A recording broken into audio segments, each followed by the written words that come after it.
और मूवी भी बनी है ghost and darkness, you can check it online. ये जो सावर टाइगर से इनका शिकार तो जेम्स पैटरसन ने कर दिया था, और वो इनका शिकार करने भी आया था इस लायन का, मैनिटर ऑफ कीमा का, और लेकिन वो उसका शिकार कर नहीं पाया और उसे वापस जाना पड़ा। अब हुआ ये कि ये जो मैनिटर ऑफ कीमा है ये ख़तरनाक होता जा रहा था, और एक ब्रिटिश लड़का है जिसका नाम था चार्ल्स रियाल, ब्रिटिश लड़का चार्ल्स रियाल नाम का लड़का, वो अपनी ड्यूटी ज्वाइन करने केन्या जा रहा था। ही वॉज पुलिस सुपरिटेंडेंट, और उसके साथ उसके दोस्त भी थे दो, एक इटली का था और एक हॉलैंड का था शायद। और जब ये कीमा स्टेशन पे आए तो इनको मालूम पड़ा कि यहाँ पे एक मैनिटर ने तहलका मचा रखा है। Now they decided that they will shoot the man eating lion.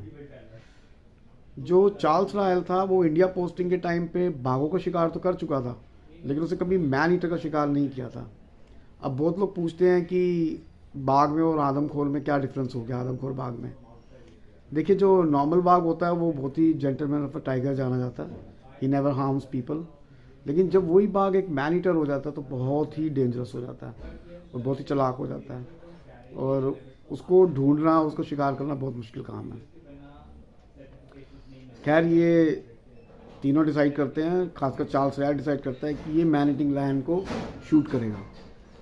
ये एक बोगी में अपना ठिकाना बनाते हैं, बैठते हैं रेलवे लाइन के पास ही, और वहाँ पे अब see the careless attitude of them, कि कितनी केयरलेस एटीट्यूड इनके लिए घातक साबित होती है। कि ये एक जो दरवाज़ा है, जैसे हम ट्रेन टू बोगी जाते हैं तो उसमें बीच में एक दरवाज़ा होता है, तो उसकी लॉक थोड़ा सही नहीं था, शाफ्ट जिसे कहते हैं, तो वो एक हल्की लूज़ छोड़ दी इन्होंने। एंड रात को थोड़ी गर्मी होती है अफ्रीका में, तो इन्होंने एक बोगी का खिड़की भी खुली रख दी कि हवा आने के लिए। तो रात को चार्ल्स आफ्टर टेकिंग ड्रिंक्स, थोड़ा पीने के बाद, एंड चार्ल्स ने बीच का स्लीपर लिया, उसका एक फ्रेंड ऊपर वाले पे लेट गया, और जो एक और फ्रेंड था वो मेन एंट्रेंस के साथ बोगी के वहीं उसने नीचे बिस्तर लगाया, वो वहीं पे सो गया। तो लायन जो था वो बहुत चालाक था, इनको वॉच करता रहा जंगल से, और इनको नहीं पता था कि वो इन्हें वॉच कर रहा है। और रात के टाइम वो लायन आया और मेन एंट्रेंस से आया, दरवाज़ा उसने खोला हल्का सा, और जो नीचे लड़का सो रहा था उसके ऊपर चढ़ के उसने चार्ल्स को ही निशाना